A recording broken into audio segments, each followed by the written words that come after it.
Terima kasih Tuhan, oleh kuasa darah-Mu Engkau sudah menyelamatkan kami. Engkau sudah menebus setiap dosa kami Tuhan.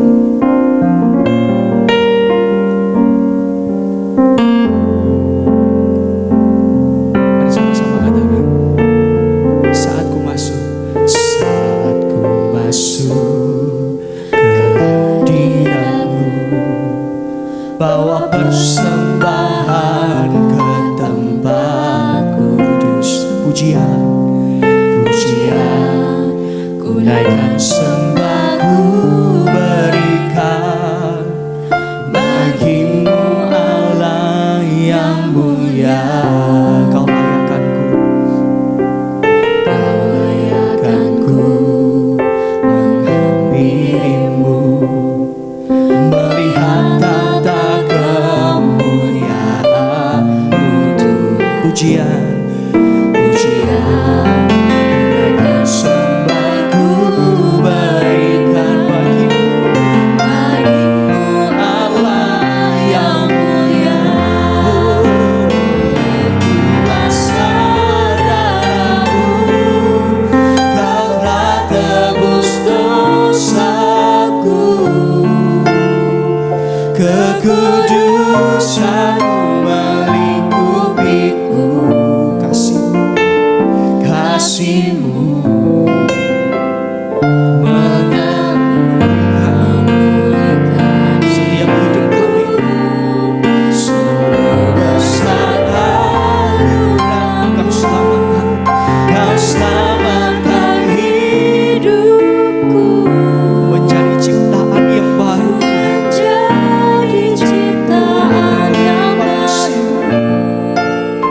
Oleh kuasa darah-Mu.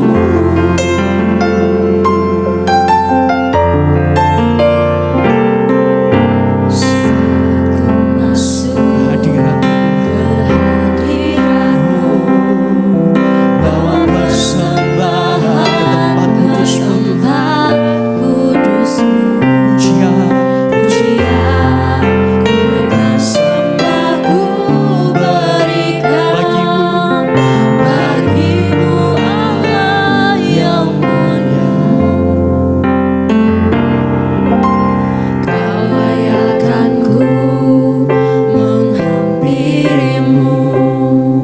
Melihat tata kemuliaan-Mu Tuhan. Kunaikan sembah, ku berikan bagi-Mu Allah yang mulia. Kuasa darah-Mu, Kau telah tebus dosaku. Kekudusan-Mu melingkupiku. Kasih-Mu mengalir setiap hidupku. Sungguh besar anugerah-Mu, Kau selamatkan hidupku. Ku menjadi ciptaan yang baru. Oleh kuasa darah-Mu Tuhan. Oleh kuasa darah-Mu. Oleh kuasa darah-Mu, Kau telah tebus dosaku. Kekudusan-Mu melingkupiku.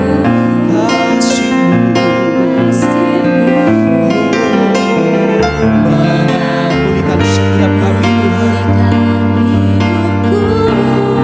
Sungguh besar anugerah-Mu, Kau selamatkan hidupku.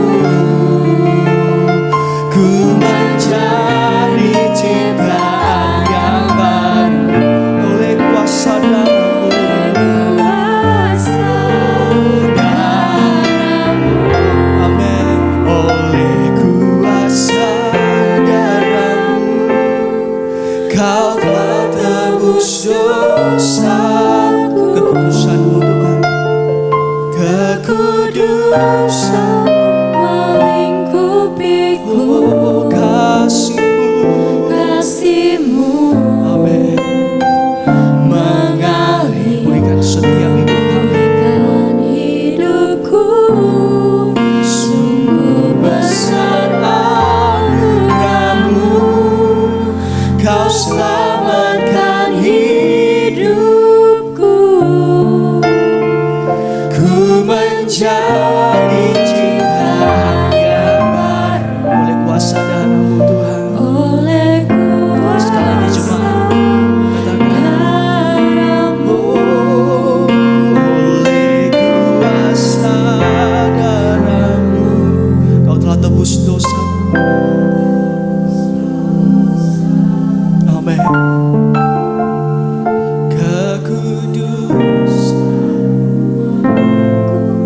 Kasih-Mu Tuhan, kasih-Mu mengalir. Oh, pulihkan setiap hidup kami. Sungguh besar anugerah-Mu. Kau selamatkan hidupku. Amin. Ku menjadi ciptaan yang baru. Sekali lagi saudara, sambil kita bangkit berdiri, katakan oleh kuasa darah-Mu. Oleh kuasa, Kau telah tebus dosa kami. Terima kasih Tuhan, terima kasih. Kekudusan-Mu. Amin. Kasih-Mu mengalir, pulihkan setiap kami Tuhan. Memulihkan hidup, sungguh besar anugerah-Mu. Kau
besar anugerah-Mu yang sudah menyelamatkan kami, membuka pintu sorga bagi kami lewat penderitaan di atas kayu salib.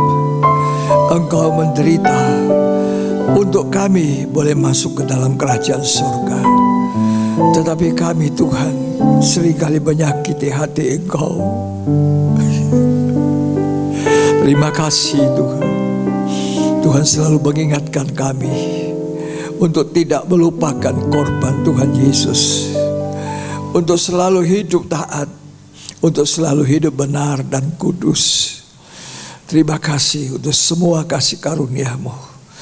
Kami percaya di seluruh dunia mereka merayakan, memperingati hari Jumat Agung. Good Friday ini Tuhan adalah Jumat yang sangat agung, hari yang sangat besar buat kami orang percaya. Kami percaya banyak orang diselamatkan. Terima kasih Tuhan. Dalam nama Yesus Kristus, kami siapkan hati kami untuk menerima firman Allah. Amin. Ya. Puji Tuhan. Bersama istri saya sampaikan shalom. Shalom. Tuhan Yesus memberkati. Hari ini kita berada di ibadah Jumat Agung.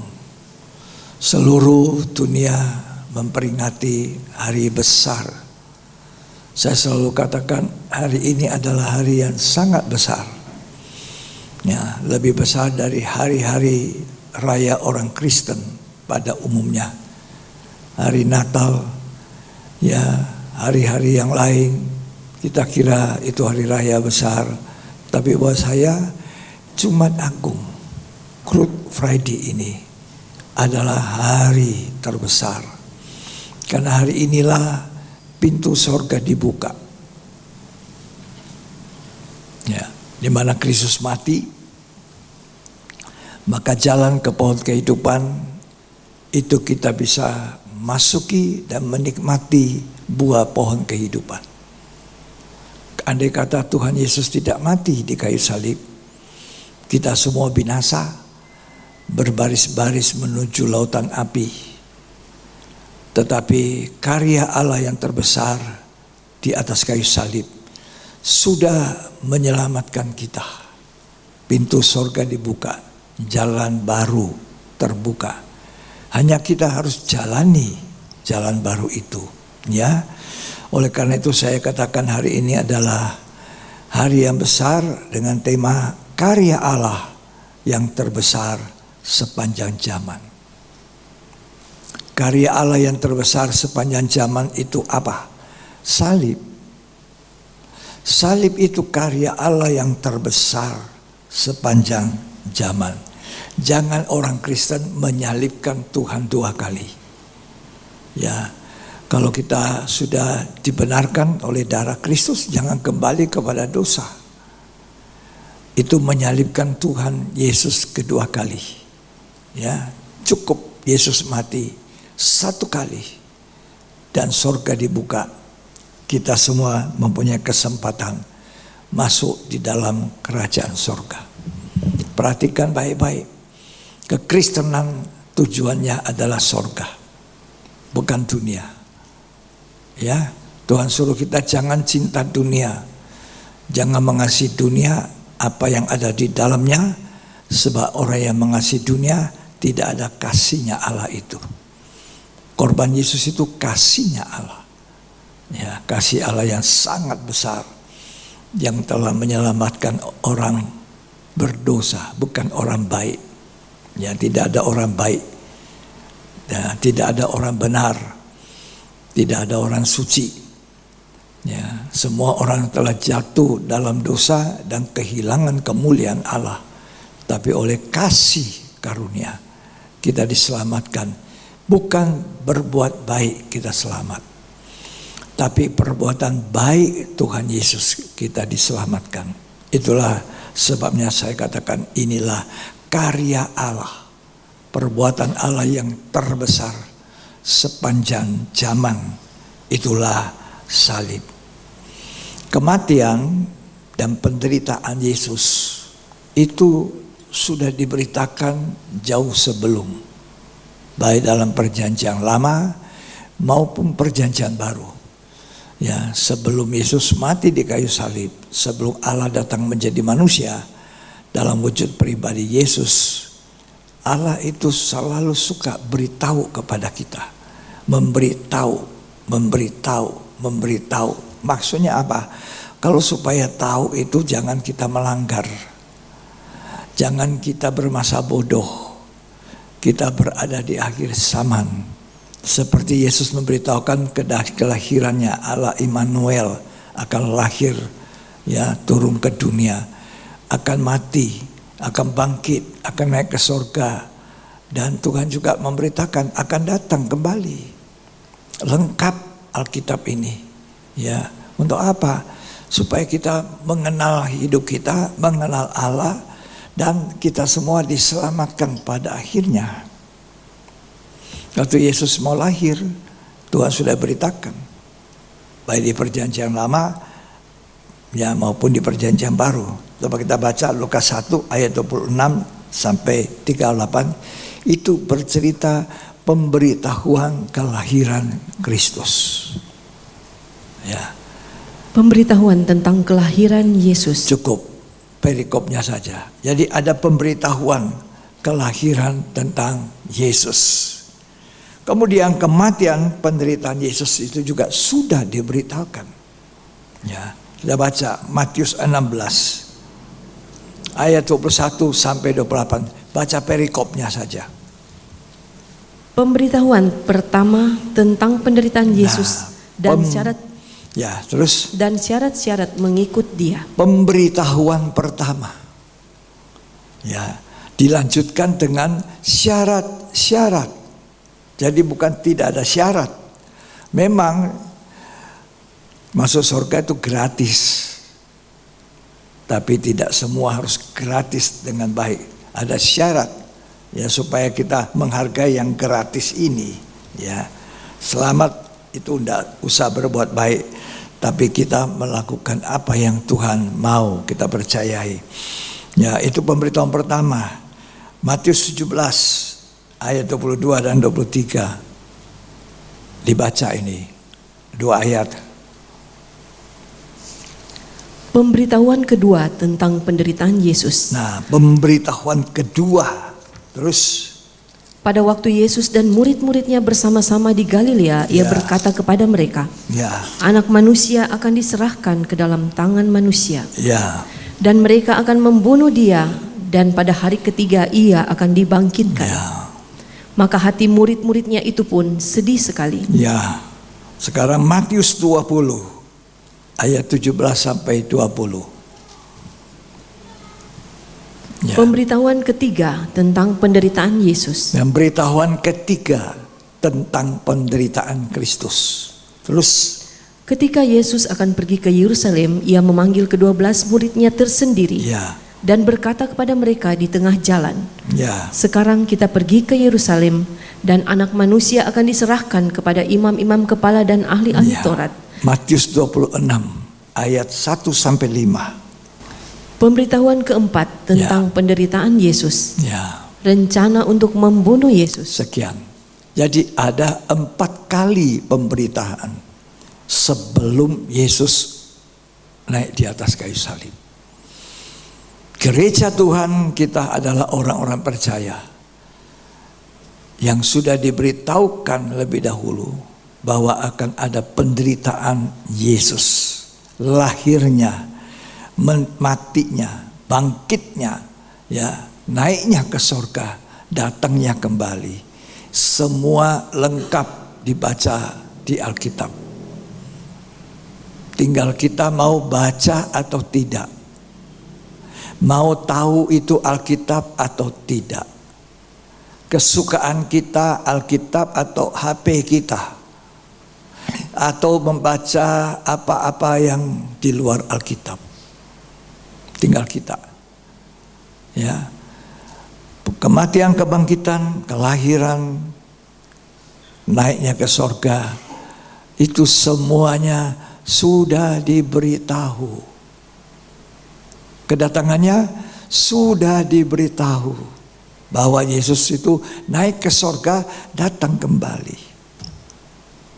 Ya, Yohanes pasal 14 ayat 1 sampai 3.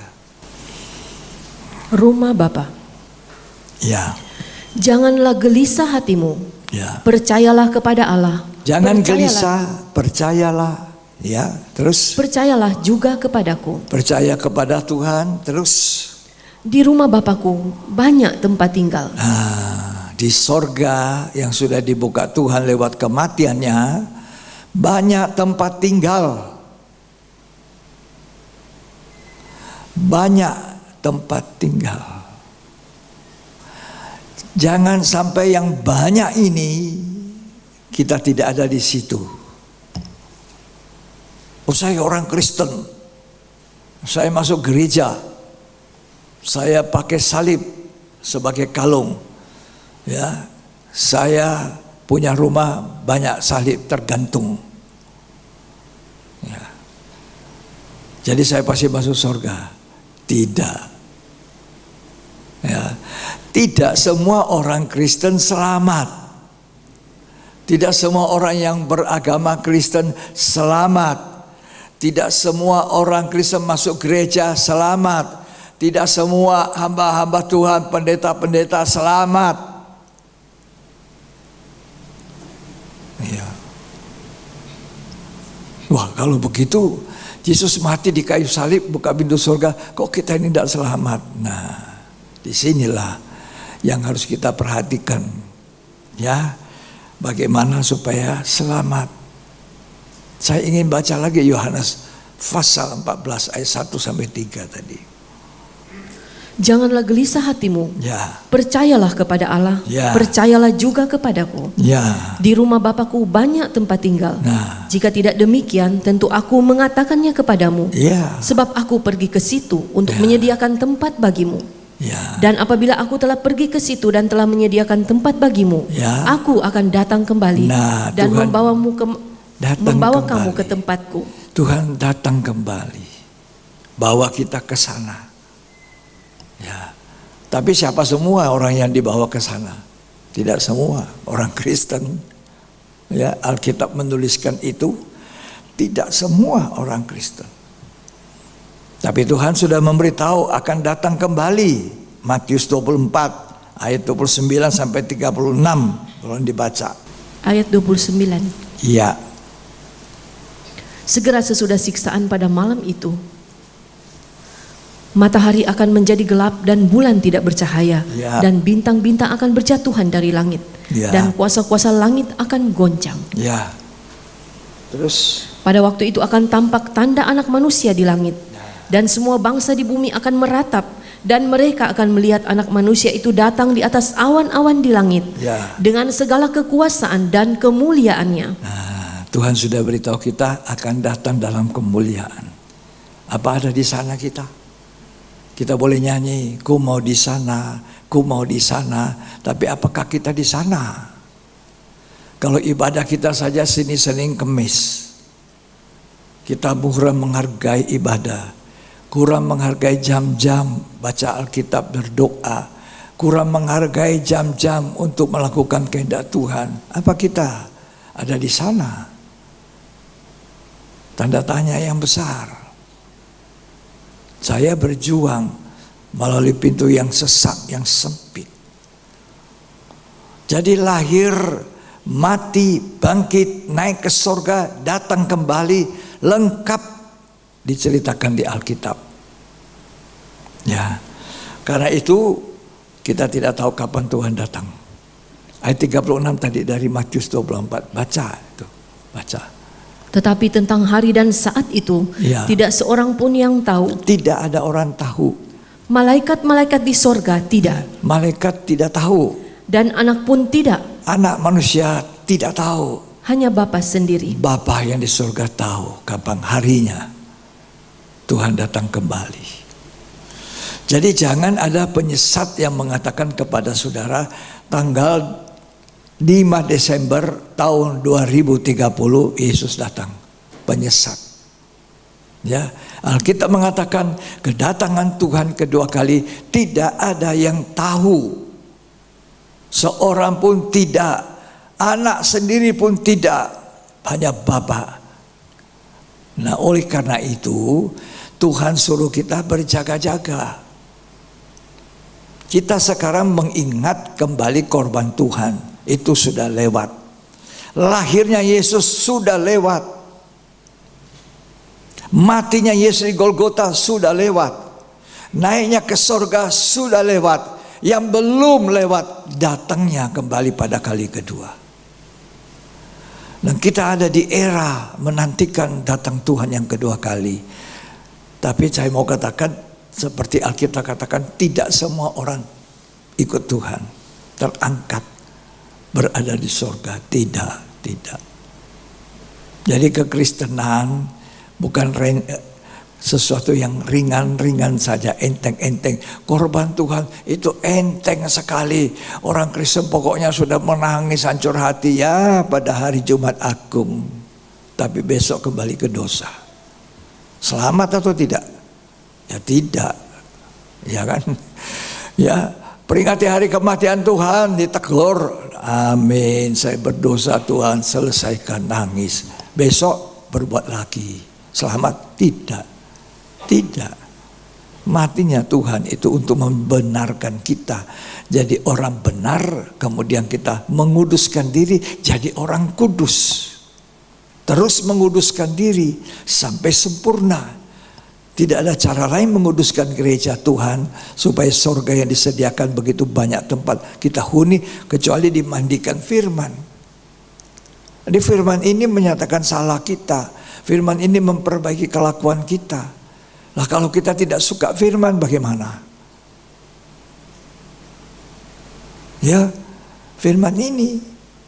Kalau pekerjaan kita di dunia ini semua sementara. Uang kita miliki, hasil keringat kita sementara.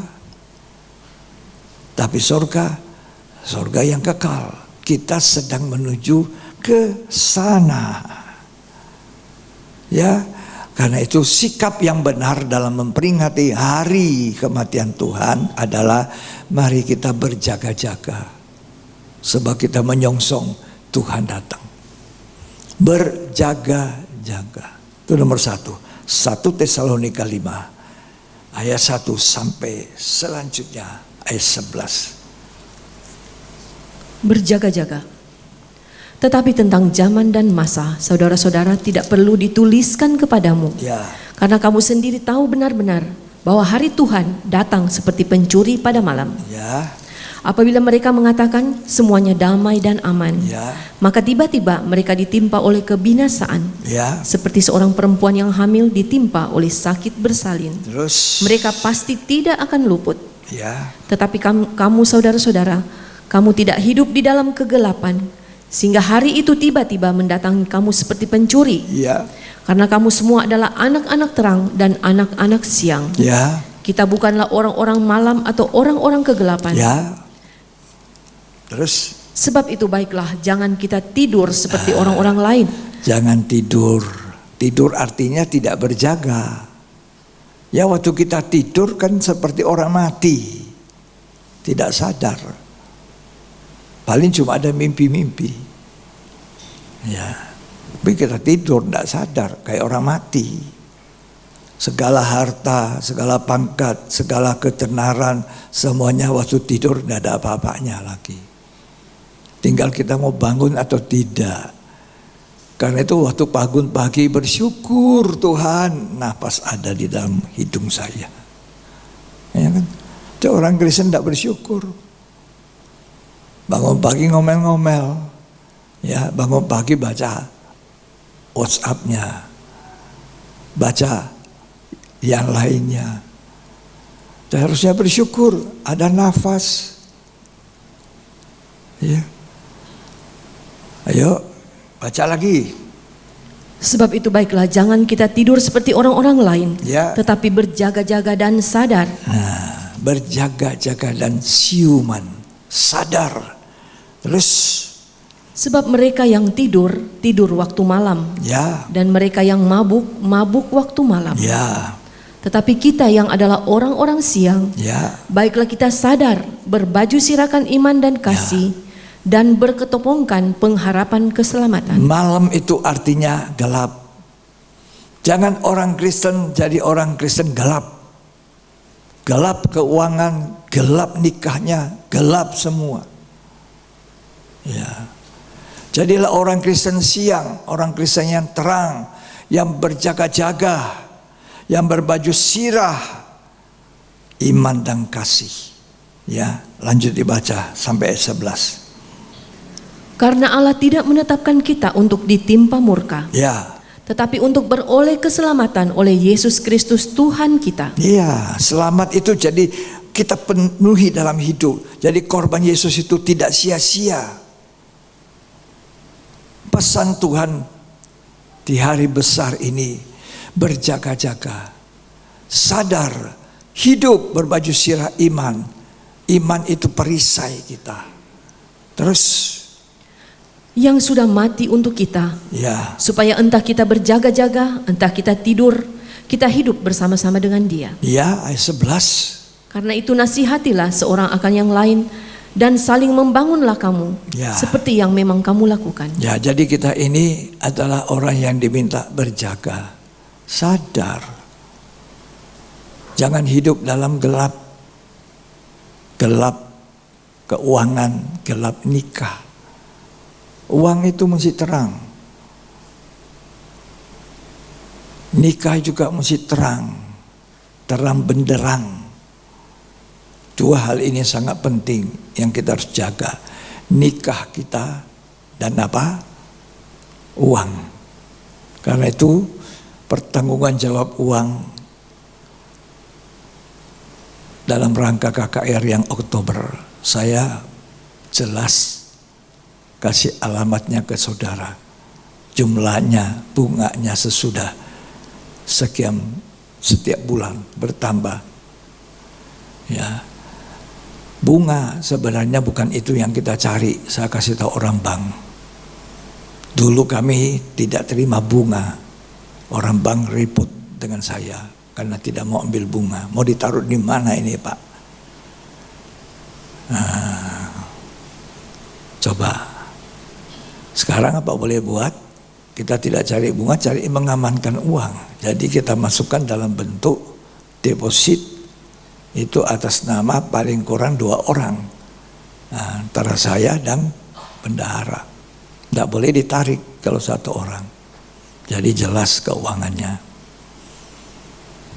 Ya, dan memang harus disaldokan, bukan dinihilkan. Tidak. Itu sistem yang diajarkan oleh almarhum pendeta Injono. Dan nanti pada hari acara April ini akan dipertanggungjawabkan. Ada saldo yang masih sisa. Kalau ada. Biasanya ada. Nah, jangan kita juga lihat ada saldo banyak yang lalu. Jadi sekarang tidak usah berkorban. Berkorban.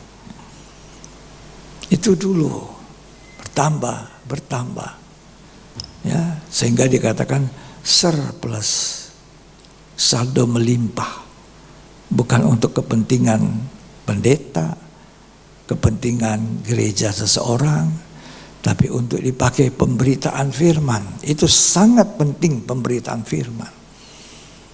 Jadi harapan saya hamba-hamba Tuhan datang itu mendengar firman yang mengingatkan kita, yang menyadarkan kita, yang menolong kita bagaimana kita harus berlaku di akhir zaman sebagai hamba Tuhan, sebagai pendeta, sebagai jemaat.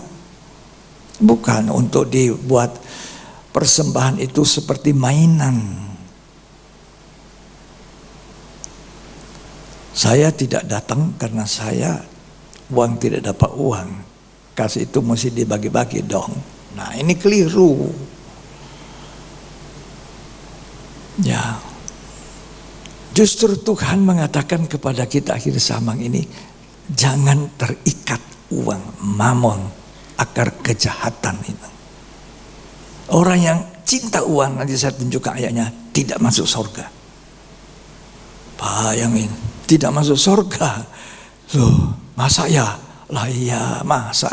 Alkitab mengatakan. Atau baca sekarang lah, mari. Ya, saya tunjukkan saudara. Pas bicara uang ya. Ini masalah uang ini peka. Ya, peka sekali. Markus 10 ayat 23. Lalu Yesus memandang murid-muridnya di sekelilingnya dan berkata kepada mereka, Ya. alangkah sukarnya orang yang beruang masuk ke dalam kerajaan Allah. Alangkah sukar orang beruang masuk surga. Ya. Sukar bukan berarti tidak mungkin. Mungkin kalau dia bisa melepaskan diri dari keinginan uang. Cinta uang, akar segala kejahatan. Kita diajar, saya kemarin malam melihat buku-buku saya, catatan saya ketika anak-anak masih kecil, ketika saya masih wajahnya muda sekali, hidup dalam kegiatan KKR dan sebagainya. Saya sebagai bendahara membaca pertanggungjawab keuangan. Ya, itu selalu ada lebihnya. Saya hitung dengan istri. Ya, selisih 25 rupiah pernah, 25 rupiah tuh. Berapa itu 25 rupiah dari kantong saya masuk pleng, sudah selesai. Tidak bisa. Saya ajar diri saya benar disiplin dalam uang. Jadi saya ditolong istri saya hitung sampai dapat, baru saya umumkan. Lalu saya bilang sama bendahara, dia stres. Ya, tidak bisa tidur. Saya bilang, kamu harus punya catatan itu lengkap. Jaga-jaga. Loh, uang bisa menghambat orang masuk surga. Tapi firman Allah yang kita cari, firman Allah yang mengingatkan, firman Allah yang menegur kesalahan kita untuk memperbaiki kelakuan kita, itu menjamin kita masuk surga.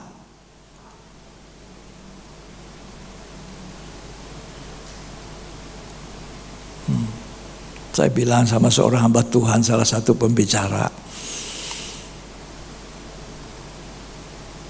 ya, dia bilang, Om, maafkan saya tidak respon cepat, nanti 2 hari kemudian baru saya balas teleponnya. Saya bilang didenda.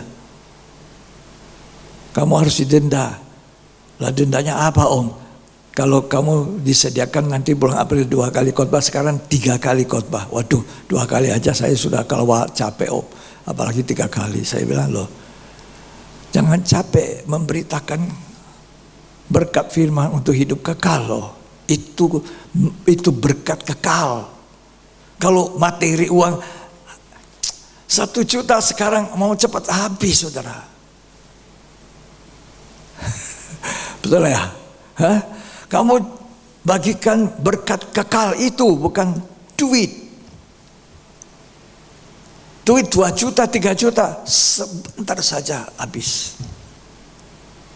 Tapi firman itu membawa kepada hidup yang kekal. Saya percaya. Makanya orang Kristen harus cintai firman. Suka dengan firman. Aduh, keras sekali, sakit telinga saya. Tidak apa-apa. Dipukul dakinya, iya tidak apa-apa. Asal saya masuk surga. Itu tujuan kekristenan. Itu tujuan Yesus mati di kayu salib. Dia buka pintu surga.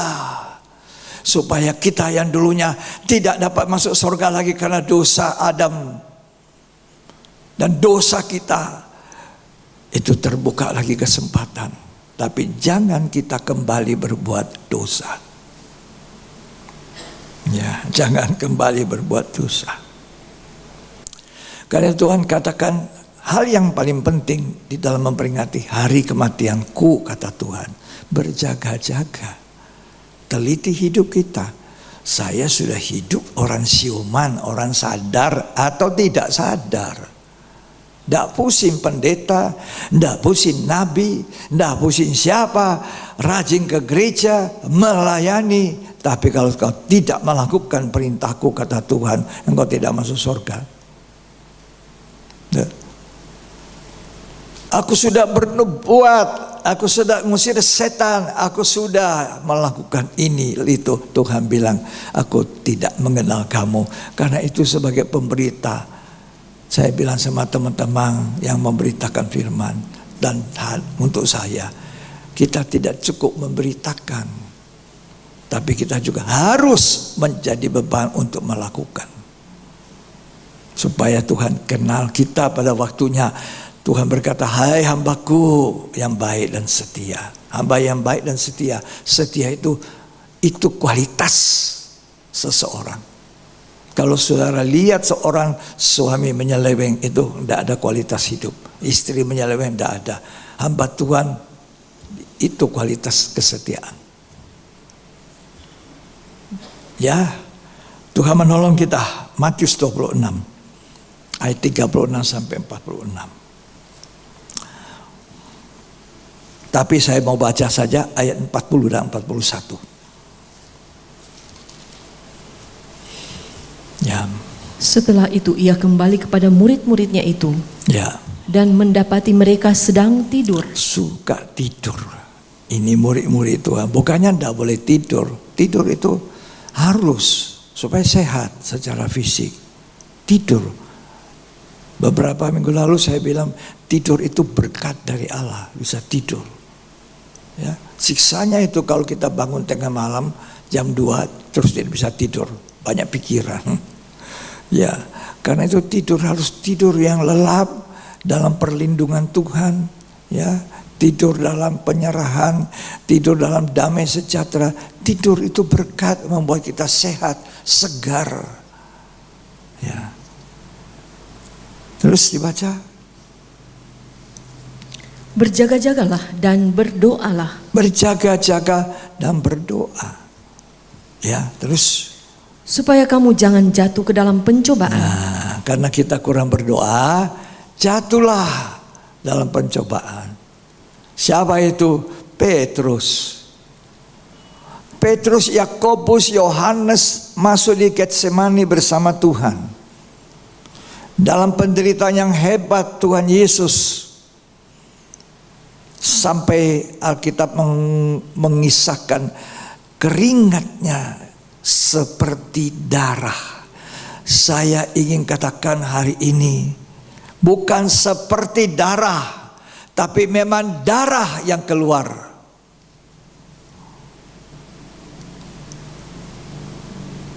Darah yang menetes, digambarkan seperti keringat, tapi itu darah asli dari darah Tuhanku dan Tuhanmu. Itu sudah mulai tetesan darah di Getsemani. Tapi murid-muridnya tidur.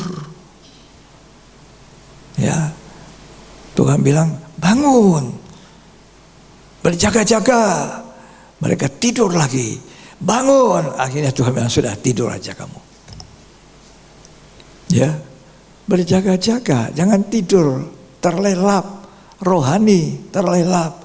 Ya kita sibuk kerja, ya kerja ada waktunya. Kalau hari Minggu juga kerja, selesai itu soro orang Jawa bilang. Minggu itu hari istirahat.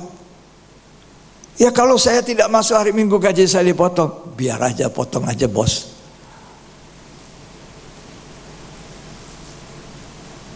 Tapi saya harus dapat firman Tuhan, saya harus menyembah Allah.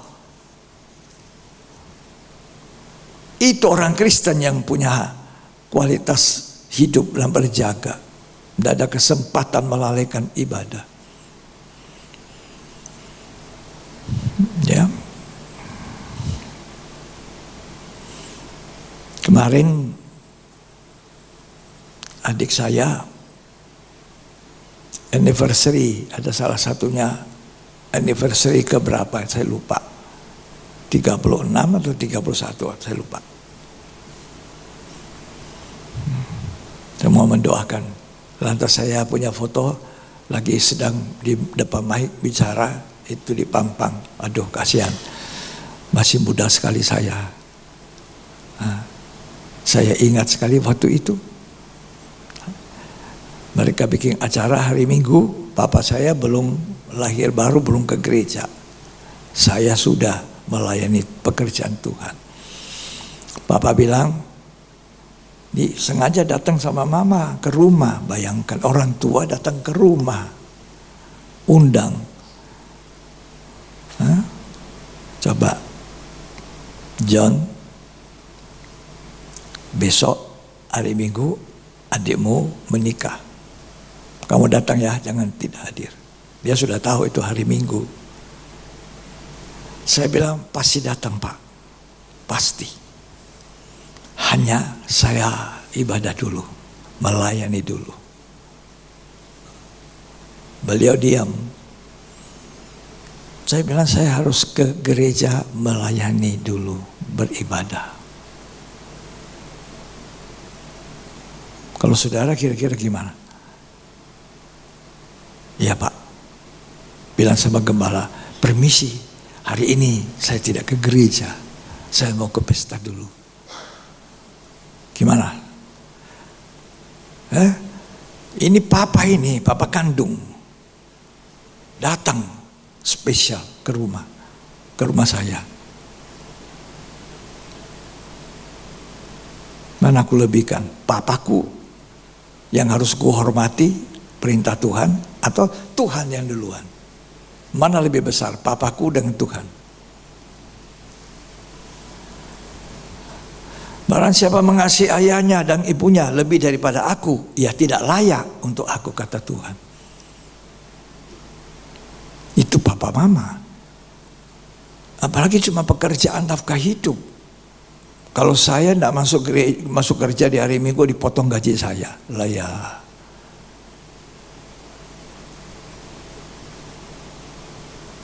Kalau pas hari Minggu mau kerja, kamu sakit, tidak bisa bangun, bisa kerja?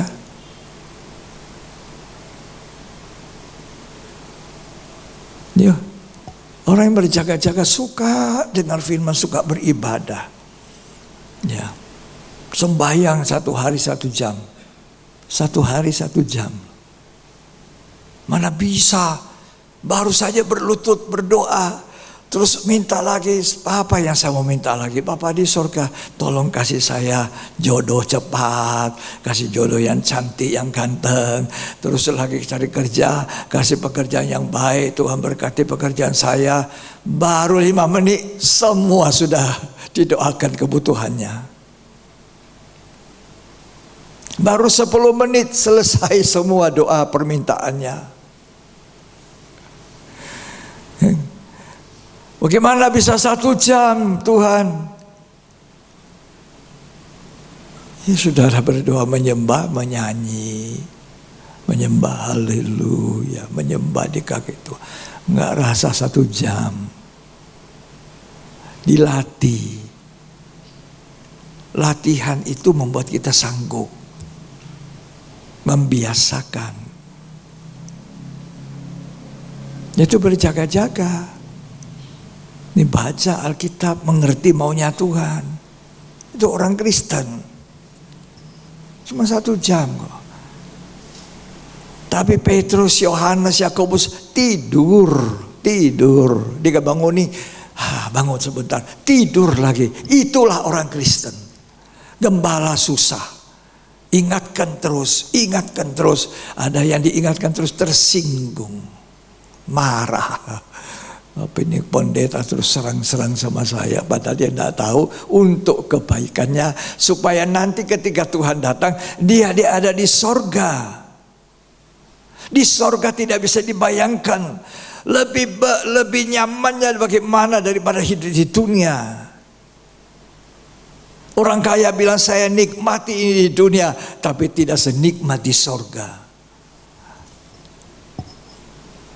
Tujuan kita sorga, jangan neraka. Cuma ada 2 jalan, sorga atau neraka. Mau pilih yang mana? Sorga sudah dibuka Tuhan. Mau pilih neraka atau mau pilih sorga? Cuma kita harus lewati, jalani, ya. Nah, puji Tuhan. Jadi Tuhan pesan kita berjaga-jaga. Yang kedua ini, mari kita baca dan ingat bagaimana Tuhan itu menyerahkan nyawa. Semua kita berada di dalam suasana Paskah. Tapi bagaimana Tuhannya kita ini menyerahkan nyawa. Matius 26 tadi, ya, ayat 36 baca dulu. Di Taman Getsemani, Ya, maka sampailah Yesus bersama-sama murid-muridnya ke suatu tempat yang bernama Getsemani. ya, Lalu ia berkata kepada murid-muridnya, "Duduklah di sini, sementara aku pergi ke sana untuk berdoa." ya. Terus, Dan ia membawa Petrus dan kedua anak Zebedeus sertanya. ya, Maka mulailah ia merasa sedih dan gentar. ya, Lalu katanya kepada mereka, "Hatiku sangat sedih, ya, hatiku sedih. seperti sedih. mau mati rasanya. Ya, terus, Tinggallah di sini dan berjaga-jagalah dengan aku." ya, terus, Maka ia maju sedikit, lalu sujud dan berdoa, katanya, ya, "Ya Bapakku, jikalau sekiranya mungkin, biarlah cawan ini lalu daripadaku. ya, Tetapi janganlah seperti yang ku kehendaki, ya. melainkan seperti yang Engkau kehendaki." Nah, ini ketaatan. Yang kedua ini Tuhan ajar kita ketaatan. Jangan seperti apa yang aku mau. Bapak, kalau bisa cawan ini, cawan sangat sakit, siksa, cawan anggur yang pahit. Kalau bisa lalu aku tidak melewati itu, tetapi bukan kehendakku, kehendakmu yang jadi. Ini apa? Ketaatan yang sempurna dari Yesus. Tidak pakai alasan apa, tapi taat yang sempurna. Tuhan mau kita dalam menyongsong datangnya Tuhan yang kedua kali, perbaiki ketaatan kita. Mendengar firman itu baik, tapi melakukan firman itu penting.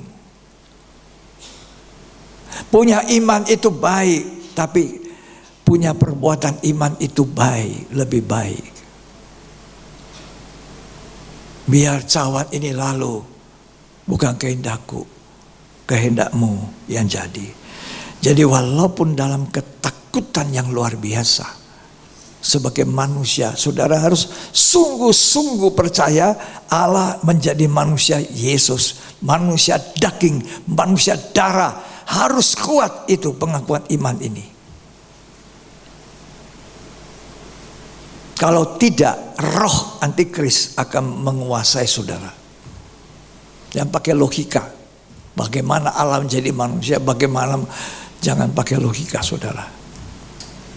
Mengerti dengan hati, bukan mengerti dengan otak. Otak manusia seperti ini, biapong, babau, kecil, tidak bisa menampung rahasia Allah yang besar.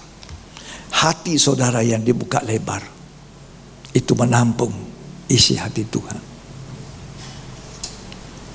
Firman itu bukannya didengar, ditaati. Perintah Tuhan harus dilakukan. Ya, seperti Tuhan punya ketaatan, bukan kehendakku. Kalau saudara tidak sungguh-sungguh menggunakan perjamuan suci, ini salah satu pengakuan kita bahwa firman Allah di dalam manusia Yesus menjadi daging, dikorbankan. Ini perjamuan kudus. Makan dengan hati yang suci, tanpa marah, tanpa perselisihan. Jadi dimanapun orang yang ada perselisihan, tidak mau berdamai, makan itu tidak ada gunanya, sakit malah. Ya, makan dengan hati yang dibersihkan. Tidak ada marah, tidak simpan marah, tidak simpan dosa, tidak. Ini pengakuan iman kita bahwa Allah, firman Allah jadi manusia. Untuk apa? Mati di kayu salib. Darahnya ditumpahkan. Nah, itu perjamuan suci. Lebih banyak kita menggunakan dengan layak. Lebih banyak kita katakan amin, amin. Bukankah kamu bersekutu dengan tubuh dan darah Yesus? Amin. Tapi makan dengan hati yang bersih, jangan ada marah, jangan ada ke sini, ke sana, dosa apa disimpan tidak diakui. Itu namanya makan perjamuan suci tidak layak. Allah di dalam Yesus manusia asli, takutnya luar biasa, tapi dia lebih taat, berserah kepada Tuhan. Ya baca itu 1 Yohanes 4. Supaya saudara belajar yang benar. Orang Kristen sembarangan biasa menggunakan perjamuan suci. Ya, sembarangan memperingati hari Natal, nggak ngerti apa maksudnya Yesus lahir di kandang. Cuma pesta, hura-hura, baju baru. Nggak ngerti, saudara. Lahirnya Yesus itu untuk mati di kayu salib. Naik ke sorga, sedia tempat buat kita. Dia bawa kita kembali ke sorga. Karena ketidaktaatan Adam, semua manusia jatuh dalam dosa dan hukumannya neraka. Tapi oleh karena ketaatan Yesus satu orang, semua manusia yang percaya diselamatkan. Ya, 1 Yohanes 4. Ayat yang pertama, temanya itu di atas perikopnya, baca. Roh Allah dan roh antikristus. Roh Allah dan rohnya antikristus. Silakan. Saudara-saudaraku yang kekasih, janganlah percaya akan setiap roh, ya, tetapi ujilah roh-roh itu apakah mereka berasal dari Allah. Ya. Sebab banyak nabi-nabi palsu yang telah muncul dan pergi ke seluruh dunia. Ya. Demikianlah kita mengenal roh Allah. Ya. Setiap roh yang mengaku bahwa Yesus Kristus telah datang sebagai manusia, Ya. berasal dari Allah. Nah, kalau saudara mengaku Yesus itu Allah, menjadi manusia, Yohanes pasal pertama ayat 14 mengatakan, firman itu menjadi manusia, menjadi daging dan tinggal di antara kita. Bertabernakel, mengambil tempat kediaman di antara manusia. Itu rohnya Allah. Tapi roh antikris tidak percaya, dia menentang, dia melawan. Mari baca terus.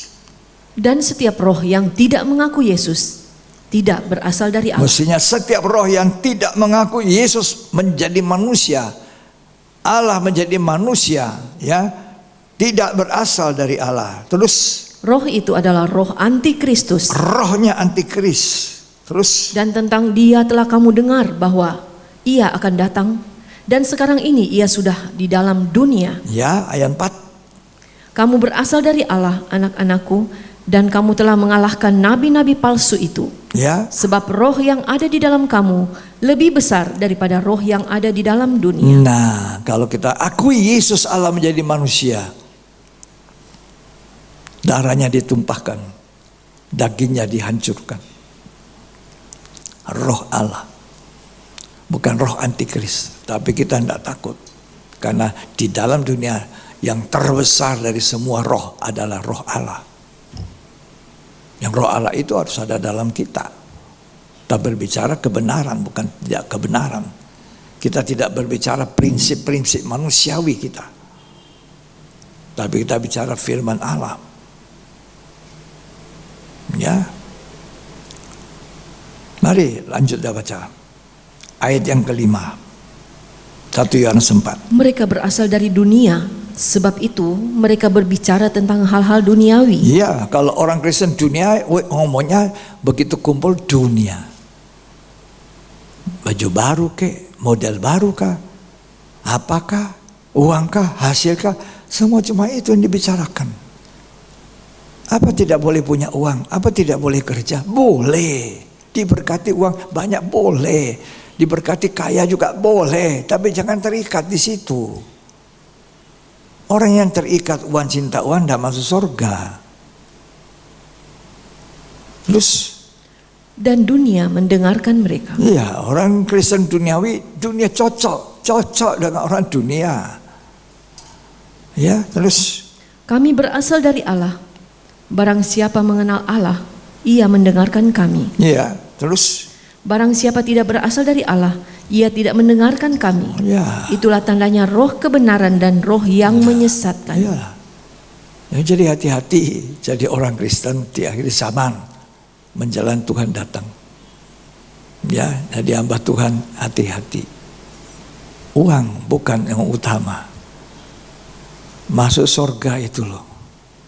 Ya, taati kepada Tuhan, taati firman. Makanya kalau saudara melakukan perjamuan suci, saudara percaya roti yang kita pegang ini adalah persekutuan dengan tubuh Yesus Kristus, saudara katakan amin. Itu artinya saudara mengaminkan, iya, percaya, pasti seperti itu. Maka roh Allah itu menguasai kita, bukan roh antikristus. Ya. Kemudian berjaga-jaga tadi apa lagi? Nah, saya bicara ketaatan. Yang ketiga ini, apa yang harus kita buat? Belajar mengasihi orang yang tidak mengasihi kita. Kalau kita mengasihi orang yang mengasihi kita, apa upahnya? Tapi kalau kita mengasihi orang yang tidak mengasihi kita, upahnya besar di sorga. Ya. Lukas 6 ayat 27 sampai 29. Kasihilah musuhmu. Kasihilah musuhmu. Ini sulit kan? Sulit dong. Dia bikin sakit hati saya, bikin susah saya, kok saya mesti mengasihi. Lah siapa? Setiap cambuk yang kena Yesus, tas, duri, masuk. Ya, jarum-jarum yang seperti kawat duri, masuk. Ditarik keluar, dagingnya Tuhan, keluar darah. Apa yang dia katakan di atas kayu salib? Bapa, ampuni mereka. Tidak tahu apa yang mereka buat. Itu mengasihi orang yang tidak mengasihi. Tidak mudah, saudara. Masuk surga tidak mudah. Ya. Kalau kita tidak mengasihi orang yang tidak mengasihi kita, sulit masuk surga. Karena kita benci orang itu. Karena dia perlakukan kita tidak benar. Perlakukan kita tidak betul. Kita sudah memperlakukan dengan banyak hal yang baik. Dia tidak melakukan yang baik. Kita benci dia. Tidak gampang masuk surga. Padahal Tuhan sudah buka surga. Tinggal kita mau masuk atau tidak. Dan tidak semua orang Kristen masuk.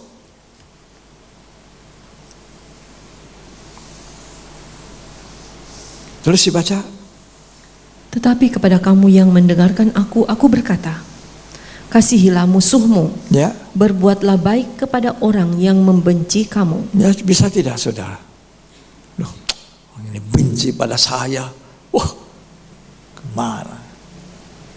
Tidak berlaku adil. Gaji saya tidak dipenuhi. Bagaimana saya mencintai majikan saya? Orang tua saya ini tidak adil. 10 anak, 9 anak dapat bagian yang banyak, saya tidak. Jadi saya benci orang tua saya. Nggak benar, saudara.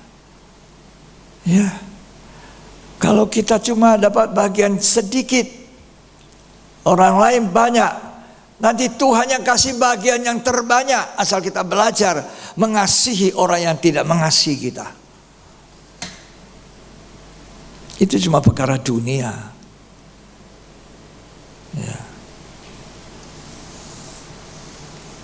Jangan ribut-ribut soal harta dunia, soal uang, soal apa. Sampai pun dalam KKR, pendeta-pendeta jangan persoalkan prinsip-prinsip uang. Bukan itu. Kita dulu setiap KKR dulu namanya Pekan Penyegaran Iman.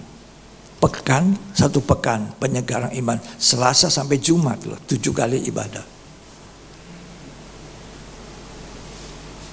7 kali, bukan 5 kali, 7. Hari Jumat selesai, hari Sabtu baru pulang ke kampung, semua ke kotanya. Hari Jumat terakhir bendahara memberi pertanggungjawab dengan memuliakan Tuhan.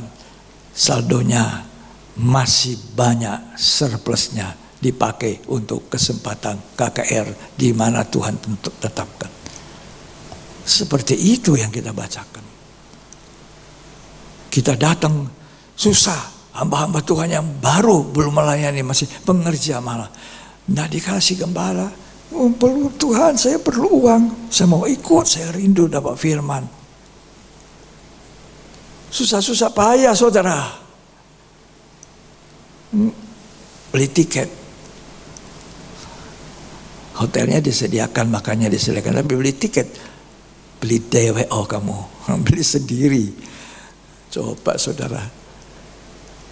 Saudara kira saya, orang bilang ini hari kan John Yosef mau pakai, silakan jalan saja. Dulu saudara, tidak gampang. Itu kita lewati, jadi pengalaman hidup yang perlu disaksikan di akhir zaman ini. Ingat baik-baik, kalau kita keinginan uangnya besar, tidak masuk surga. Penyembahan berhala itu. Kelepasan gereja terakhir bukan teori, tapi harus jadi praktek hidup.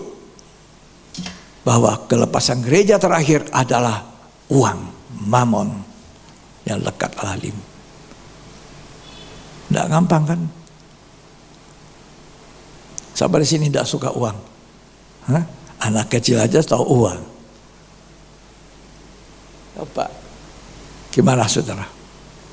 Ya, tapi kalau kau benar dengan uang, benar dalam nikahmu, Tuhan memberkati.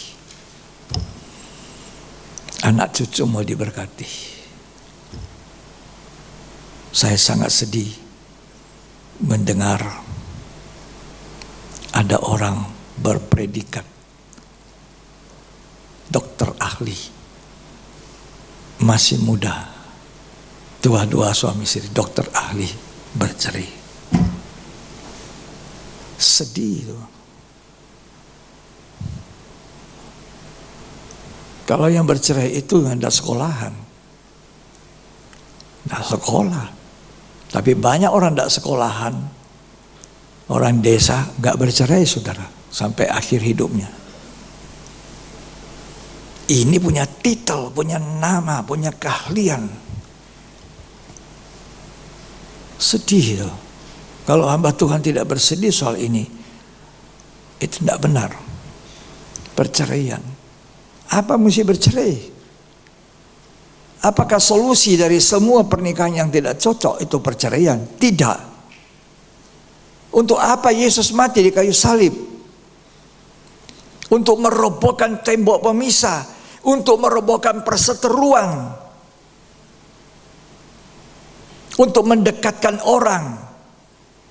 Makanya kekristenan itu bicara tentang hubungan antara manusia dan Allah dan hubungan dengan sesama. Efesus 2. Baca saudara. Untuk apa Yesus mati? Untuk apa kita peringati hari kematian Tuhan? Yang saya cerita ini cerita benar, bukan tidak benar. Dokter ahli cerai, anak kasihan Tuhan.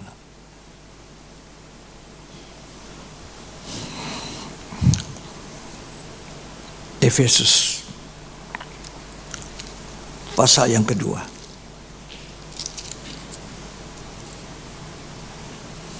ayat 11 atasnya itu, baca itu atasnya. Dipersatukan di dalam Kristus. Dipersatukan.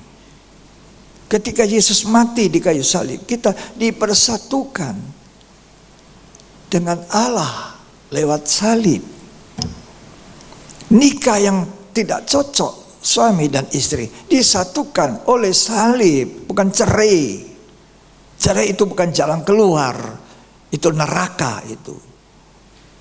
Oh, anak-anaknya kasihan, masih kecil-kecil. Baca terus ayat 11. Karena itu ingatlah bahwa dahulu kamu sebagai orang-orang bukan Yahudi menurut daging, yang disebut orang-orang tak bersunat oleh mereka yang menamakan dirinya sunat, yaitu sunat lahiriah yang dikerjakan oleh tangan manusia, bahwa waktu itu kamu tanpa Kristus, tidak termasuk kewargaan Israel, dan tidak mendapat bagian dalam ketentuan-ketentuan yang dijanjikan. Ayat 13. Tetapi sekarang di dalam Kristus Yesus, kamu yang dahulu jauh sudah menjadi dekat oleh darah Kristus. Ini cerita selesai darah Yesus. Bukan perceraian. Darah Kristus mendekatkan yang jauh menjadi dekat.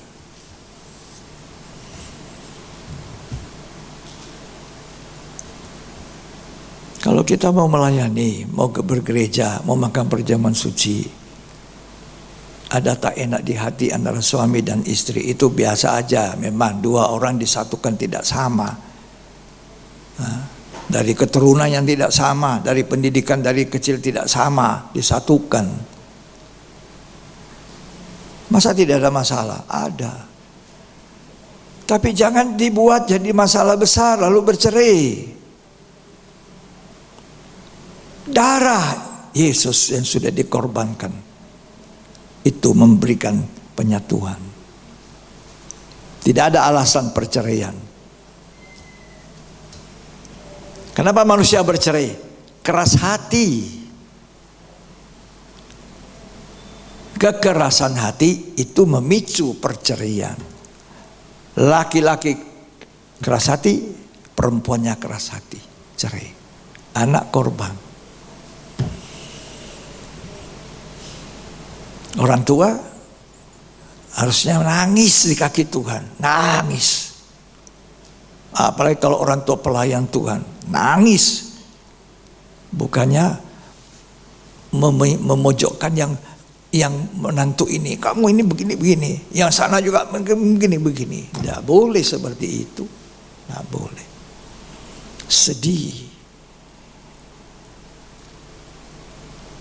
Datang merendah, orang tua merendah di kaki Tuhan. Saya itu yang salah Tuhan, mungkin saya itu yang salah. Kadang-kadang orang tua itu tidak sadar, suka campur-campur. Tidak boleh campur-campur. Orang tua tidak boleh campur-campur itu anak-anaknya. Cuma bisa dari jauh lihat, oh tidak betul, kasih tahu. Sorry ya, mungkin salah anak ya. Tidak boleh masuk. Loh, tidak boleh masuk. Urusan anak punya urusan rumah tangga. Yang masuk-masuk, jangan campur-campur.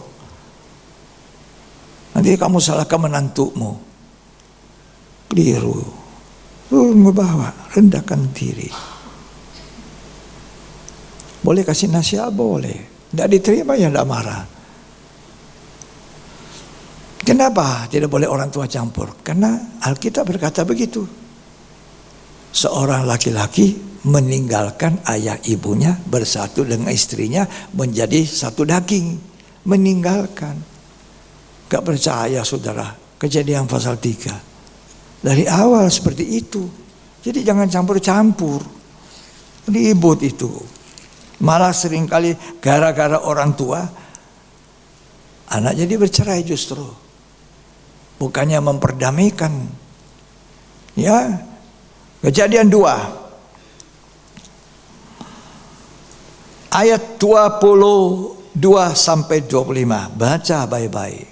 Dan dari rusuk yang diambil Tuhan Allah dari manusia itu, dibangunnyalah seorang perempuan, lalu dibawanya kepada manusia itu. Lalu berkatalah manusia itu, inilah dia, tulang dari tulangku dan daging dari dagingku. Itu suami istri, satu. Terus? Ia akan dinamai perempuan sebab ia diambil dari laki-laki. Sebab itu seorang laki-laki akan meninggalkan ayahnya dan ibunya, dan bersatu dengan istrinya, sehingga keduanya menjadi satu daging. Kata meninggalkan berarti sekarang saya punya istri, saya dan istriku urusan saya, bukan urusan orang tua. Bukan berarti anak-anak yang sudah menikah tidak hormat orang tua. Hormat. Kalau kamu tidak hormat orang tua, kamu tidak dihormati anak. Kamu tidak jadi contoh. Tapi jangan masuk ke dalam. Ya, mana yang salah, mana yang betul, kasih tahu dua-duanya, datang kepada Tuhan. Ya, ada darah Yesus yang jauh menjadi dekat. Kembali Efesus 2 baca itu. Ini hasil-hasil korban Kristus, ketaatan kepada Tuhan. Kita harus jaga, ya. Mengasihi orang yang tidak mengasihi. Ya. Kembali Efesus 2 ayat yang ke-14. Karena dialah damai sejahtera kita, Ya, yang telah mempersatukan kedua pihak ya. dan yang telah merubuhkan tembok pemisah, yaitu perseteruan. Itu salib itu merobohkan tembok perseteruan suami dan istri berseteru. Dan itu orang Kristen tapi bercerai.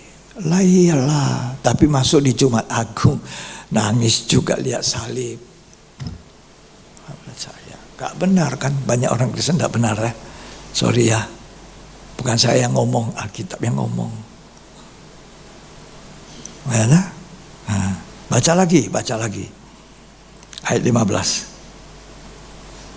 Sebab dengan matinya sebagai manusia, ia telah membatalkan hukum Taurat dengan segala perintah dan ketentuannya, Ya, untuk menciptakan keduanya menjadi satu manusia baru di dalam dirinya. manusia baru. Terus? Dan dengan itu mengadakan damai sejahtera. Nah, damai sejahtera. Jalan keluarnya salib, bukan cerai. Pikir sudah cerai. Ya, kalau itu orang muda mau kawin, baik-baik dulu. Dengar firman, jangan dulu terlalu cepat. Memang naluri seorang perempuan umur 12 sampai 19 itu berbahaya. Orang tua dengar ya. Awasi anakmu umur 12, 19. Berbunga-bunga dia. Yang bicara ini orang tua loh.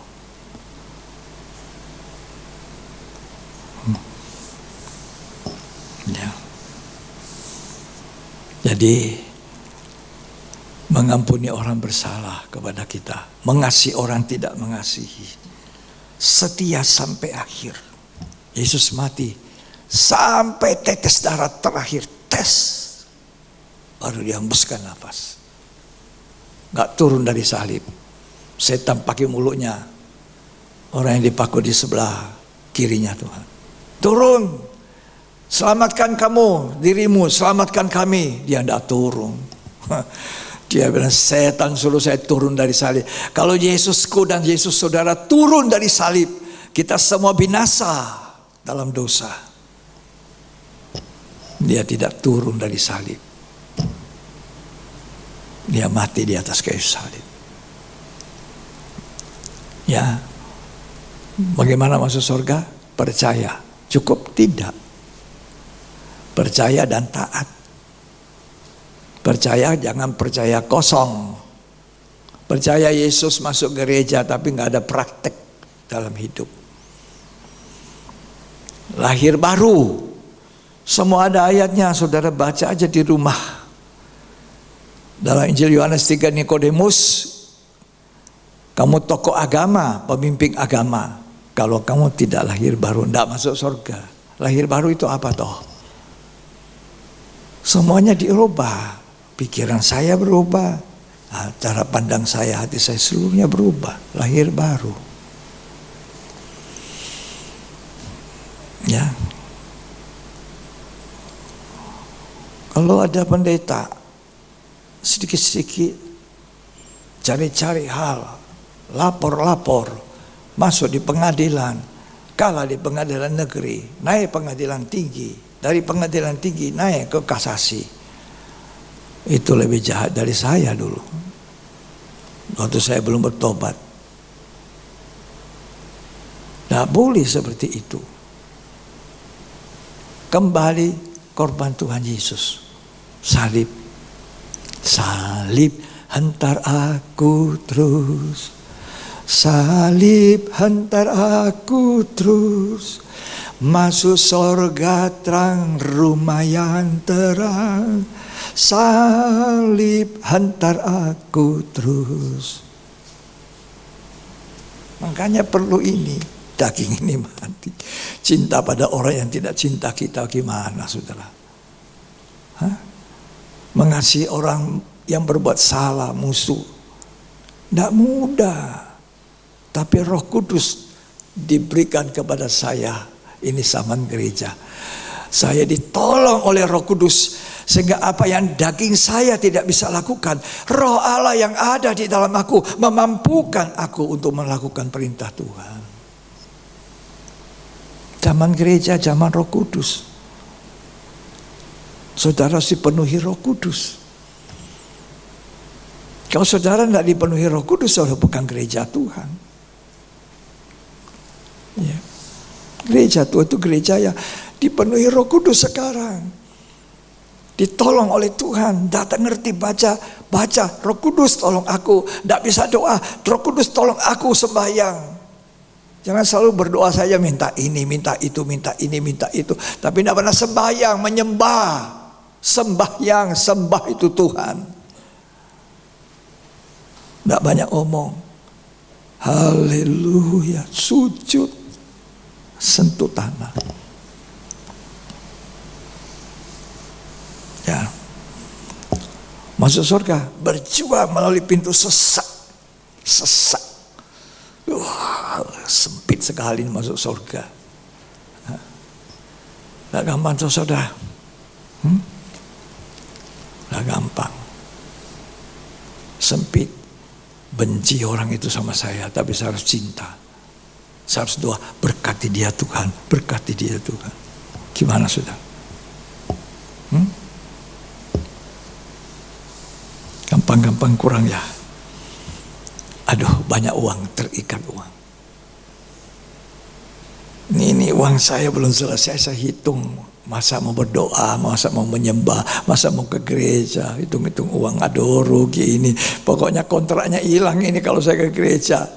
Orang itu bilang harus ada di hari Minggu jam 10 pagi. Saya tunggu ya, di mall ya, udah tanda tangan di situ ya. Aduh, gimana ini Tuhan, tolonglah. Bicara dulu orang itu, bos boleh tidak bos? Bapak boleh tidak? Tunda. Tidak pakai tunda. Sekarang Tuhan bilang milih mana? Kontrak untungnya 1 miliar ini loh, 1 M. Bukan 1 juta, bukan 10 juta, 1 miliar, 1 miliar. Mau pilih mana saudara?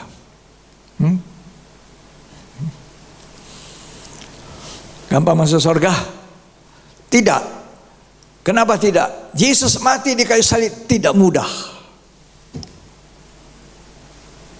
Seluruh tubuhnya hancur. Kepalanya di mahkota duri, tusuk masuk, darah keluar. Tidak lagi nampak wajah Yesus yang anggung. Yesaya menggambarkan begitu buruk rupanya Yesus itu. Bukan lagi seperti manusia, tapi tubuhnya penuh dengan darah, bilur, luka. Tapi saudara tahu, luka-luka Yesus memberikan kesembuhan ilahi kepada kita. Hari ini kalau saudara percaya, orang yang sakit sembuh.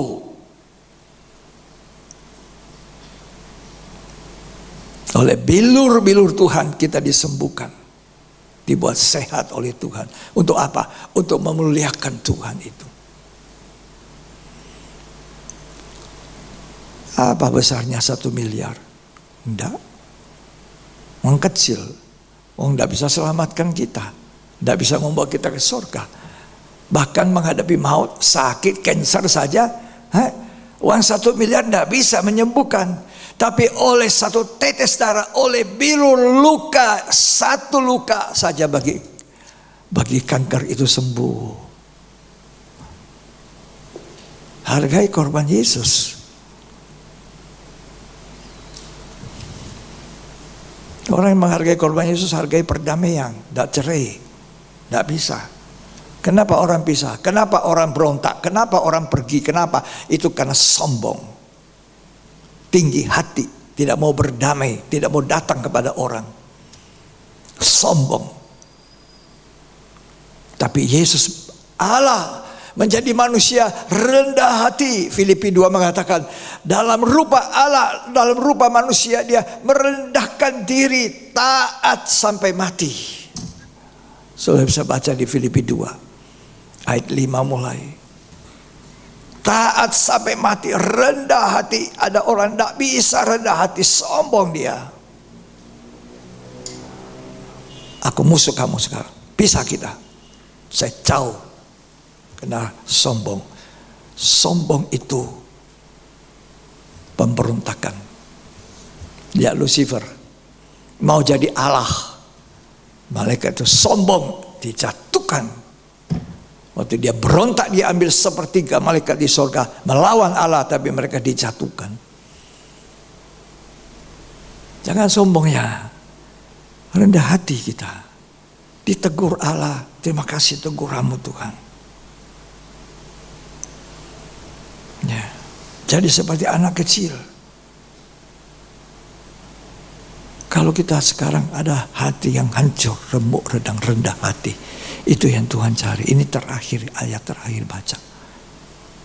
Ya, Yesaya 57 ayat 15 sampai 16. Ini kuncinya masuk surga. Yang sudah dibuka oleh Tuhan, yang kita harus jalani. Bukan hanya peringati hari lahir Tuhan pakai salib. Tidak, saudara. Jalani itu yang dibuka oleh Tuhan. Yesaya 57 ayat 15 sampai 16. Sebab beginilah firman yang maha tinggi dan yang maha mulia. Ya. Yang bersemayam untuk selamanya dan yang maha kudus namanya. Ya. Aku bersemayam di tempat tinggi. Ya. Dan di tempat kudus. Ya. Tetapi juga bersama-sama orang yang remuk dan rendah hati. Rendah hati.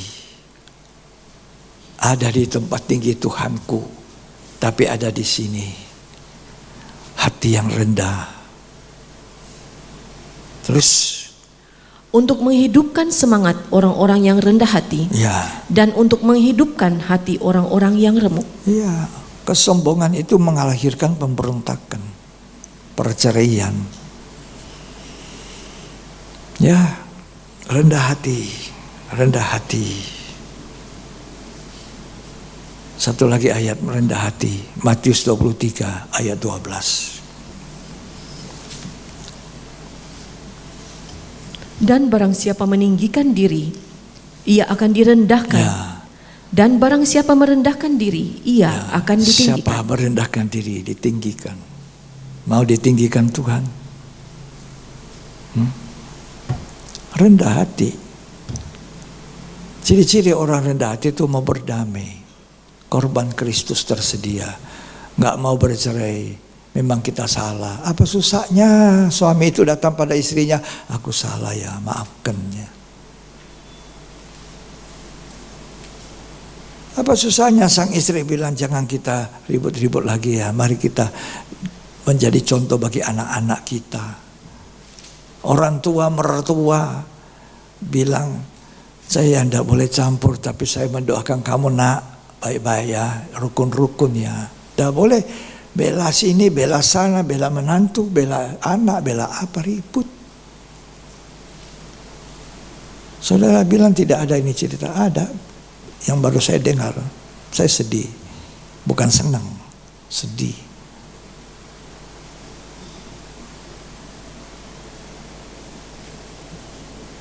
Apa artinya korban Yesus?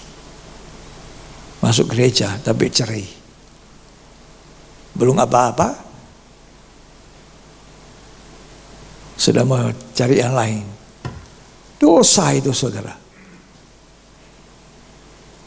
Orang bercerai, ya kalau kamu keras kepala cerai ya, tapi tidak boleh kawin. Nah, mau kawin lagi tidak boleh, berzina itu. Berat ya, masuk surga. Syaratnya berat toh.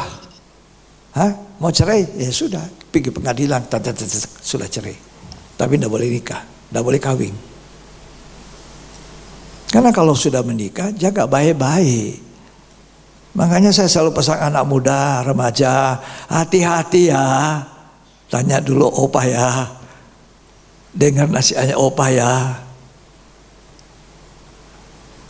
Jangan bilang opah ini, opah gembala mau campur-campur juga. Dah, opah tidak campur. Opah cuma nasihat, kasih pandangan. Kalau you mau, puji Tuhan, dah mau, silakan jalan. Ya. Opa cuma bilang itu lobang ya, lobang. Hati-hati jangan lewat ya, jangan lewat. Masuk. Semoga hari korban Kristus menjadi hari yang betul-betul korban pendamaian. Artinya korban pendamaian kita didamaikan dengan Tuhan, didamaikan dengan sesama. Tuhan Yesus tolong kita. Mari bangkit berdiri. Pandang korban Tuhan.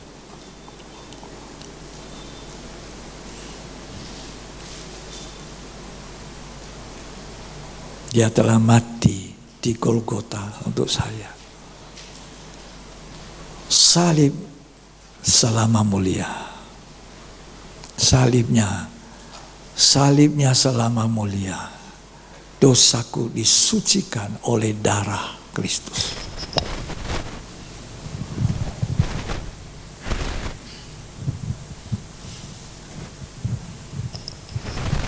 Kalau yang bercerai tukang becak, masih masuk akal. Tukang becak pun banyak yang tidak bercerai.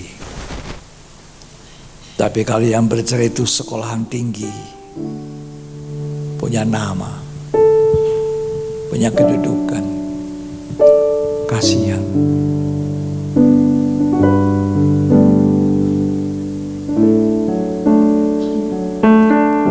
Tutup matamu, pandang korban Yesus itu, korban pendamaian. Salibnya, salibnya, selama mulia. Dosaku disucikan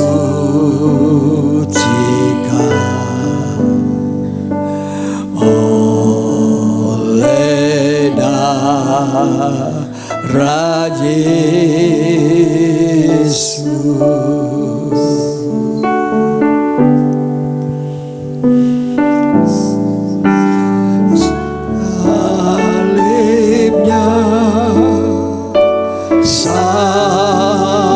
Salibnya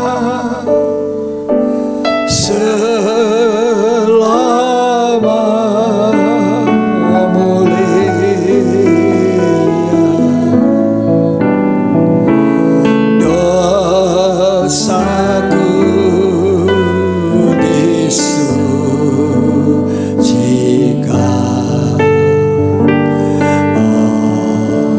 oleh darah Yesus.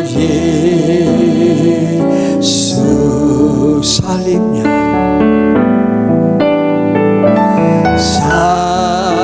salibnya,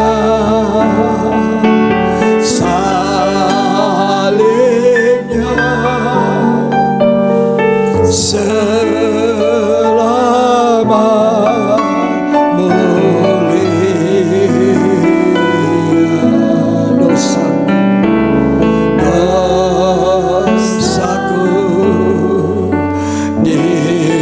jangan keras hati, jangan sombong, jangan arogan.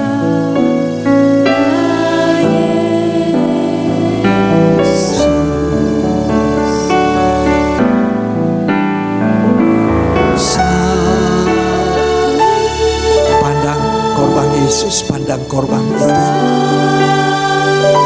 yang sakit fisiknya,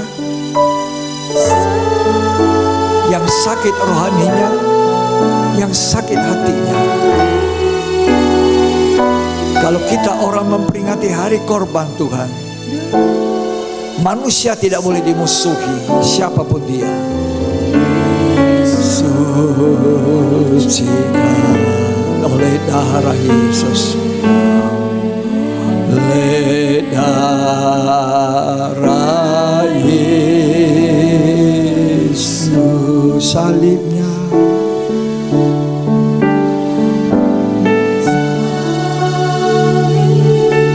salibnya,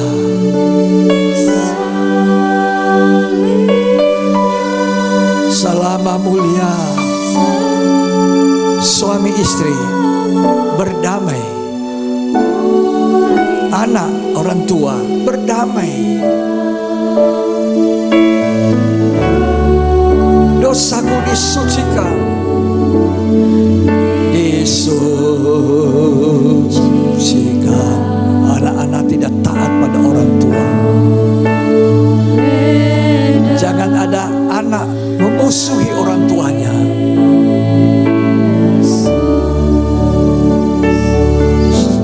Angkat tanganmu yang mau menghormati salib, yang mau berdamai, yang mau taat kepada firman Tuhan. Selama mulia salib Yesus, dosaku disucikan, dosaku disucikan oleh darah Yesus. Darah Yesus. Haleluya, haleluya. Salibnya, tinggikan, angkat tanganmu. Oh, Rabaya Shaka, Rabaya Labasa, Rabaya Labasa, oh, Rabaya Labasa, Rabaya Labasa, oh, Rabaya Labasa, Rabaya Labasa. Rabaya labasa, rabaya sa, rabaya labasa, rabaya labasa. Sucikan hati kami Tuhan, haleluya. Oh, oleh darah Yesus, setetes darah Yesus berharga. Rabaya sa, rabaya labasa, rabaya labasa, rabaya sa, rabaya labasa. Terus menyanyikan salibnya, salibnya. Terus kumandangkan salib Tuhan. Terus bicarakan darah Yesus. Terus bicarakan lumilurnya Tuhan. Yang sakit sembuh, yang lemah dikuatkan, yang susah yang bermusuhan diperdamaikan. Bukan cerai, bukan.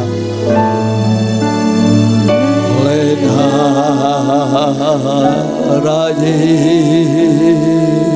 Yesus, sembah Tuhan, ya sembah pandang korban. Lihat salib. Oh ya sangkara baya sikara baya lama santara bakala baya lama sangkara baya lama. Ya lama lama lama sandara basika lama sangkara lama lama sangkara lama. Oh rabaya lama sandara basika lama sora basaka baya lama sangkara baya lama. Ya lama sandara baya lama sika baya lama sangkara betaka. Ya lama sangkara. Pandang itu korban. Itu perdamaian, bukan perceraian. Ya Ramasangkara, ya Ramasik, ya Ramasangkara. Ya, ya Ramasik, pandang korban Tuhan.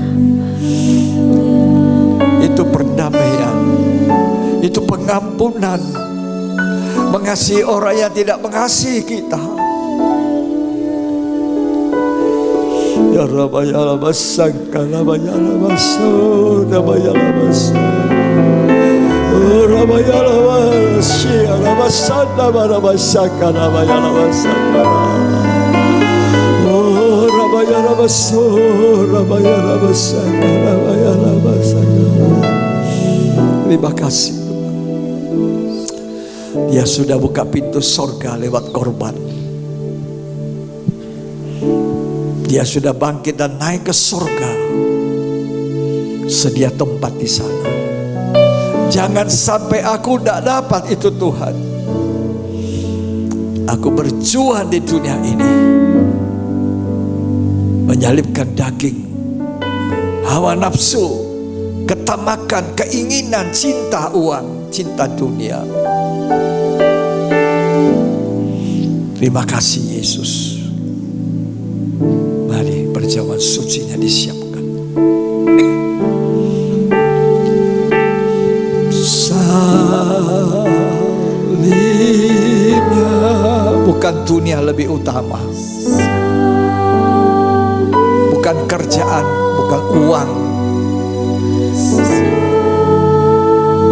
Lama mulia,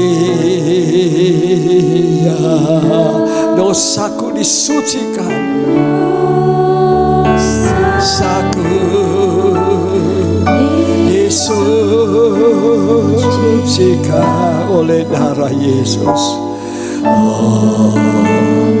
oleh darah Yesus. Kami makan perjamuan kudus, kami mengakui itu tubuh dan darah, sehingga kami ada di bawah atmosfer kekuasaan Roh Kudus dan bukan rohnya antikris. Kami mengakui Allah menjadi manusia dalam Yesus untuk membawa kami ke sorga, membuka jalan lewat salib. Dan kami harus ada di tempat itu Tuhan, tempat yang Tuhan siapkan. Mari kita makan dengan iman percaya, dengan hati yang disucikan, akui kesalahanmu. Terima kasih Tuhan, dalam nama Yesus Kristus. Amin.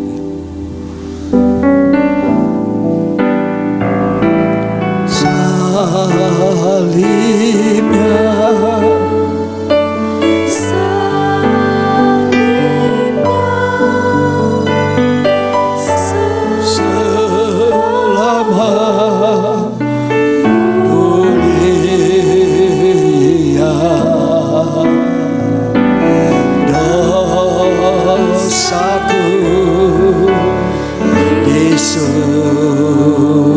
disucikan oleh darah Yesus, oleh darah Yesus. Salibnya,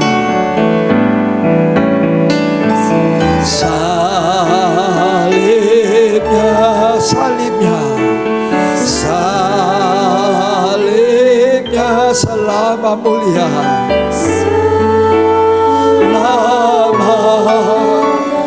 mulia, dosaku disucikan, dosaku disucikan oleh darah Yesus, oleh darah Yesus.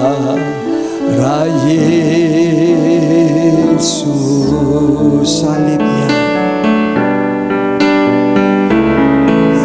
pandang Yesus, Yesus yang tersalib, Yesus yang mati, tapi yang bangkit dan kembali ke surga dan akan datang kembali. Dosa saya dan dosamu, tidak ada orang tanpa dosa, tidak ada orang tanpa salah.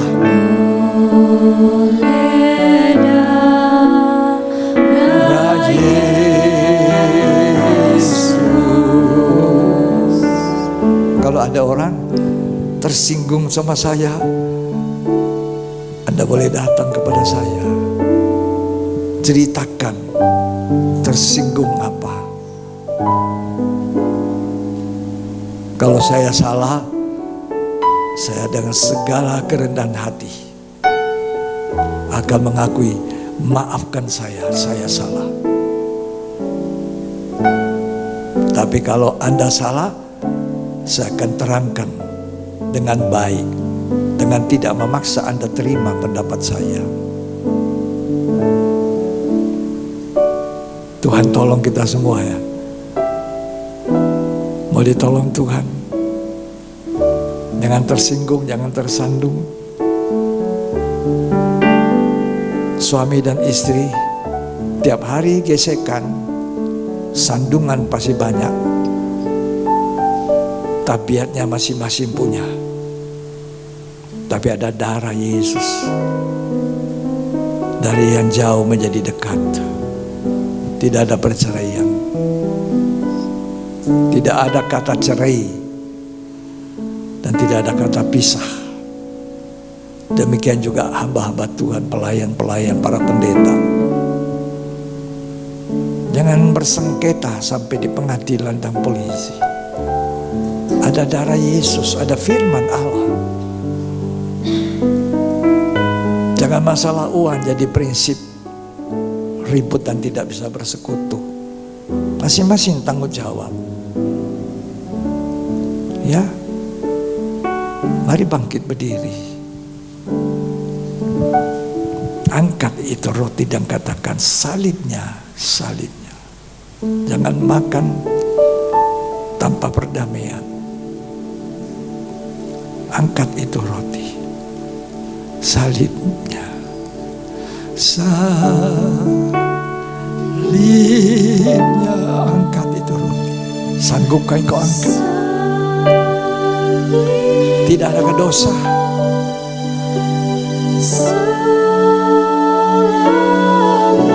Ada berdamai.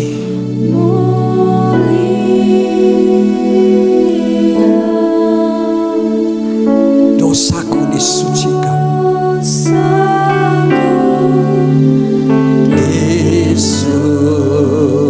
Disucikan oleh darah Yesus. Darah Yesus.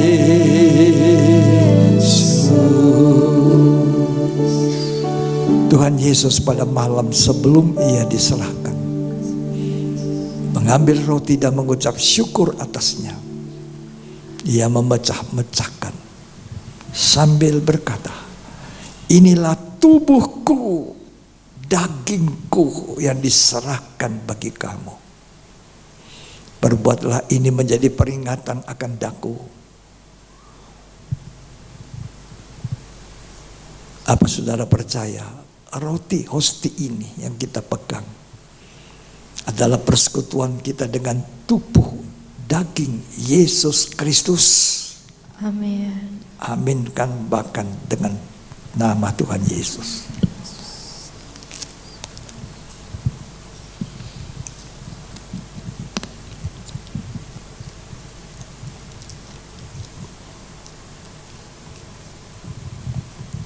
Angkat itu cawan. Angkat itu cawan. Sesudah makan diambil cawan. Lalu ia berkata, cawan ini adalah perjanjian baru yang dimeteraikan oleh darahku. Perbuatlah ini seberapa banyak kali kamu meminumnya menjadi peringatan akan daku. Sebab seberapa banyak kali kamu makan roti ini dan minum dari cawan, kamu memberitakan kematianku sampai aku datang. Apa saudara percaya? Cawan yang atasnya kita ucapkan syukur adalah persekutuan dengan darah Yesus Kristus. Amin.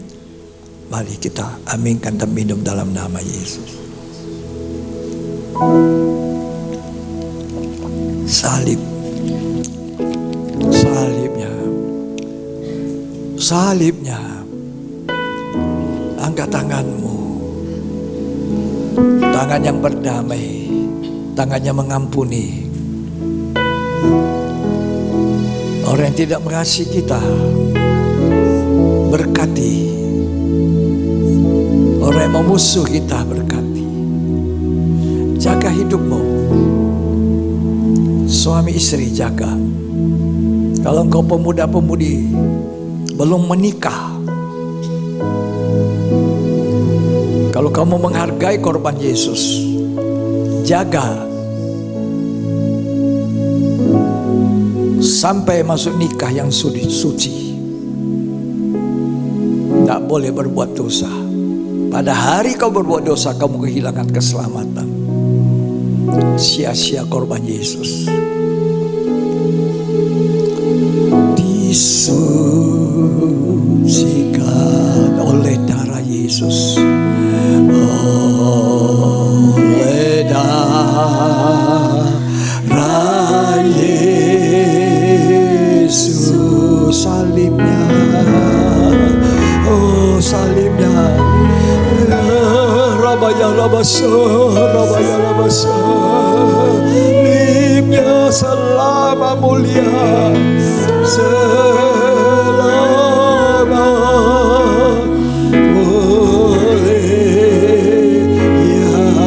dosaku disucikan, dosaku disucikan, disucikan oleh darah Yesus, oleh darah Yesus. Terima kasih Tuhan, terima kasih Yesus. Hari ini kami kesekian kalinya memperingati hari korban pendamaian. Korban darah yang sudah membayar kami, membeli kami dengan tunai. Kami berada di tangan-Mu Tuhan, dan biar kami tetap di tangan Tuhan. Ajarkan kami bahasa kasih, saling memberi, saling mengampuni. Tidak melihat terlalu besar kekurangan orang lain, tapi melihat kekurangan saya yang banyak Tuhan di atas kayu salib. Terima kasih. Terima kasih Tuhan. Dalam nama Yesus Kristus. Terima kasih firman. Terima kasih Tuhan. Haleluya. Amin. Amin.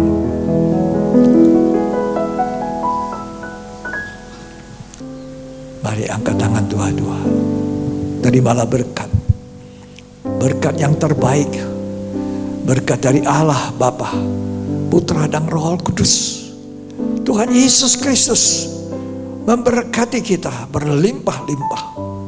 Berlimpah-limpah hari ini sampai selamanya. Sampai Yesus datang kembali. Tuhan memberkati kita. Terima berkat itu di dalam nama Yesus Kristus. Yang terima berkat katakan amin.